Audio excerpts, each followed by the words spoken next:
Tenim una ferramenta molt important de governança col·laborativa amb la Diputació i les mancomunitats, que es diuen els plans de governança i dinamització turística, que ens permeten durant 3 anys fer accions concretes en el terreny del producte, la qualificació, el màrqueting, la projecció i sobretot construir la consciència col·lectiva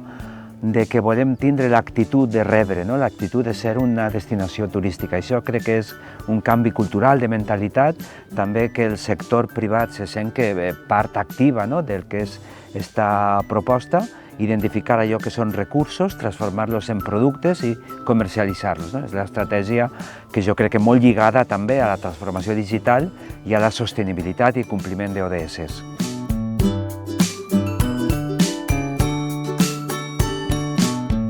Estem plantejant un nou pla general i un pla especial de l'Horta i un pla especial del port per encaminar Catarroja cap a un model de turisme sostenible, que tingui en compte aquest entorn tan meravellós que tenim, que és el port de Catarroja, que és l'Albufera, i tenint en compte també que a Catarroja tenim Horta i tenim Marxal. Per tant, tenim característiques suficients per a potenciar un turisme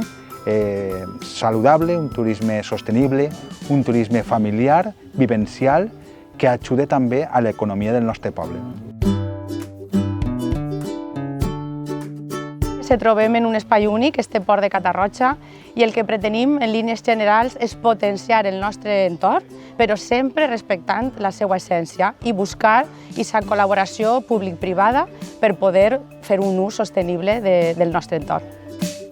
Alboraya és el bressol de l'Orxata, per tant és el nostre punt fort. A partir d'ahir, totes les activitats, totes les visites al mar, a l'Horta i els events culturals estan alrededor de l'Orxata. Estem seguint polítiques de vertebració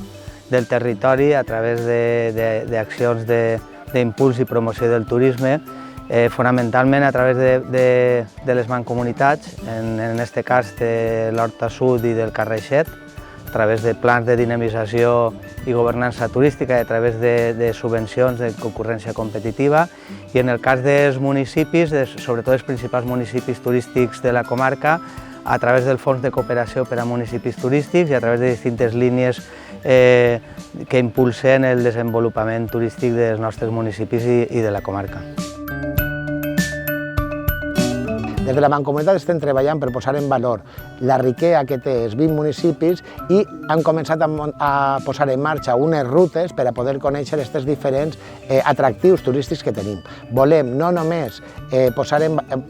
valor el turisme, però no només per a la gent que ve de fora, sinó també per a la gent que vivim dins de la Mancomunitat, dins de l'Horta Sud, de la Mancomunitat de l'Horta Sud, que a vegades desconeixen la riquesa que té la seva comarca.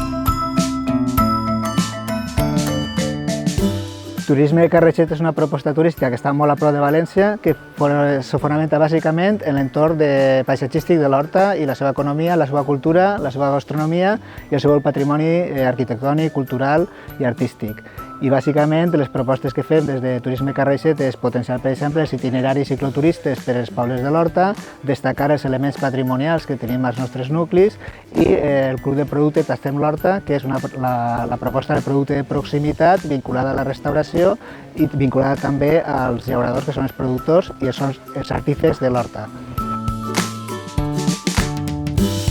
L'acordar com a punt principal és el principal atractiu, però també tenim molt de patrimoni que se centra més en el turisme cultural. A part d'això tenim la Torre de Paterna, les coves que seguiran impulsades per Pedro Almodóvar i també el Festival de Cinema Antonio Ferrandis, que este any complís la 7ª edició. Durant tot l'any podeu visitar l'Acordar en un vídeo immersiu en l'edifici de l'Acordar del carrer Major, la nova oficina de turisme.